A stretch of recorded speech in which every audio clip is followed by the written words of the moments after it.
Ako sabog. Tapos nag-content pa ako. Oh my God. What's up guys? It's me, Standard WP, or Clem Sabi Clayton Jr. at your service again and again and again. Yan na. For today, I want to make some recap kung ano nangyari ng 2025. Kaya ako si Judge Chipit na magtanong, what did 2025 represents for Standard WP? Para siyang bundok. Yan lang sabihin ko. It's a mountain. When we say parang mountain, it's like, noong time nga, January to March, I decided na mag-content ako. Stumble Guys era, Valorant era, no? But, I still failed, no? Hindi dahil sa wala nag-views, kundi di ko pa nakita sa sarili ko na parang may kulang. I feel like I'm not the best. I'm not totally the best YouTuber, streamer, or writer. Kasi pinagsabay ko kasi nung time na yun, pinagsabay ko yung pagiging writer at pagiging YouTube at pagiging content creator. Yung pagiging content creator, iba yung forte ko sa pagiging writer ko. So ibang iba. Like, parang mapapatanong ka lang sa sarili mo na, Sino ba? Sino ba't anong bang forte ko at ano bang purpose ko sa mundo ko? I don't know. Wala ako purpose, kundi gumawa lang ng kung ano. Like what I've said, isa sa bundok. So, siguro one fail step na nangyari sa akin noon, or tipong sobrang taas na bundok, and then nag-give up na lang ako. So, decided no March or April, dahil nawala kami ng internet, and decided to move out. And then, nagpahinga na rin ako sa pagiging writer for a meantime. So, hindi na ako nagsusulat. Nagpo-proofread, yes. At nagre-revise, yes. But, pagsusulat, no. So, yun. Isa siyang bundok. Bundok talaga siya. Pero, ang dami ko achievements. Daw.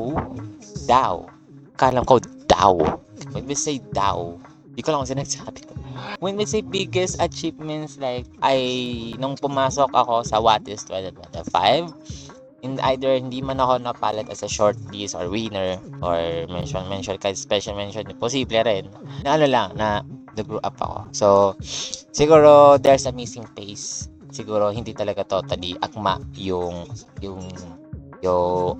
aura ko is talaga kailangan maging parang pang matalinuhan talaga, hindi parang maging kung ano yung kumbaga hindi parang sa pagsusulat kasi I feel like na hindi mo totally ilalabas kung sino ka talaga. I think there's a point kasi yun talaga yung talagang forte ko bilang writer. So I just write kung sino talaga ako. So just being yourself, yung main character just being himself, like kung ano si author, which is ako.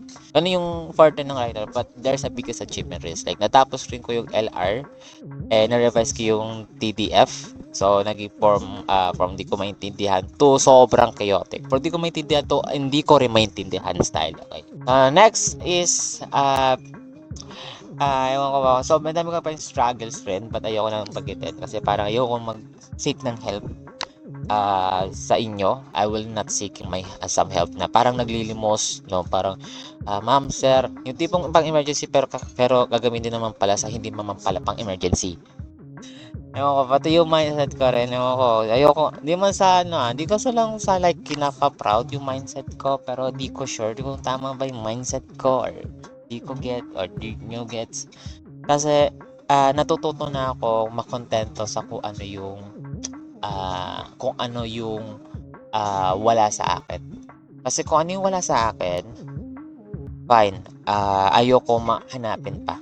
Kasi pag hinanap ko pa, lalo ko ipupursue sa sarili ko.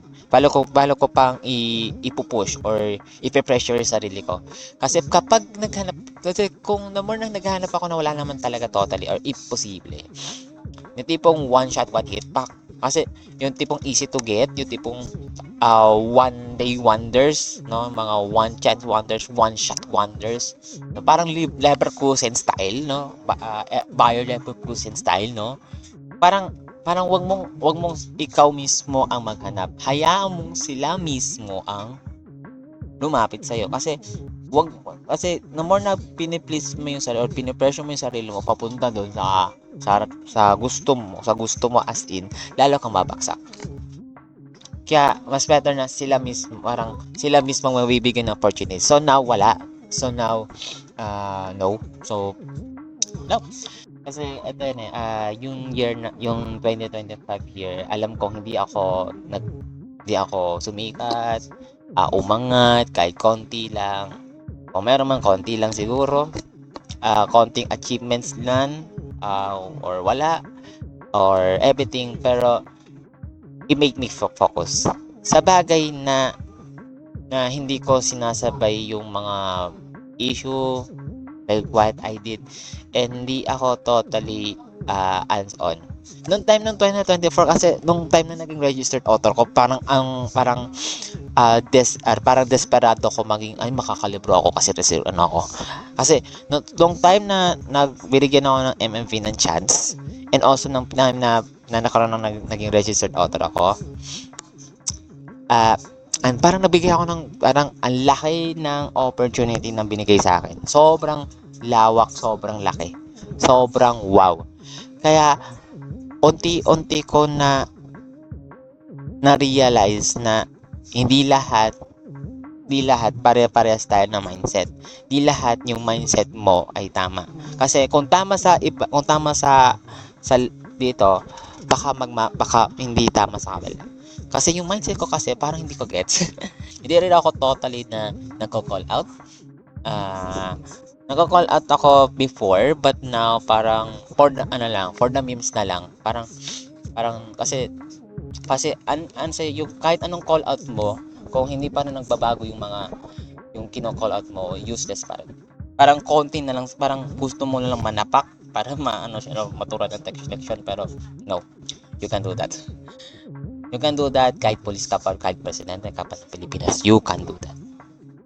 So yun, it makes me focus of the things na nahanap ko pa. But now,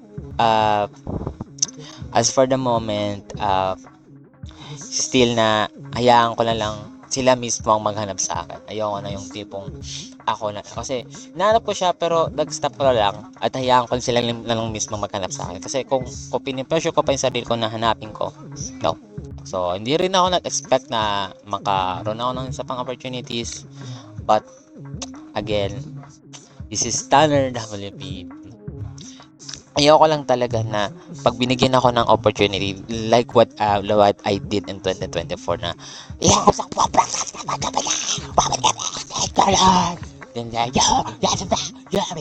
diba? Hindi ayoko ng ganun.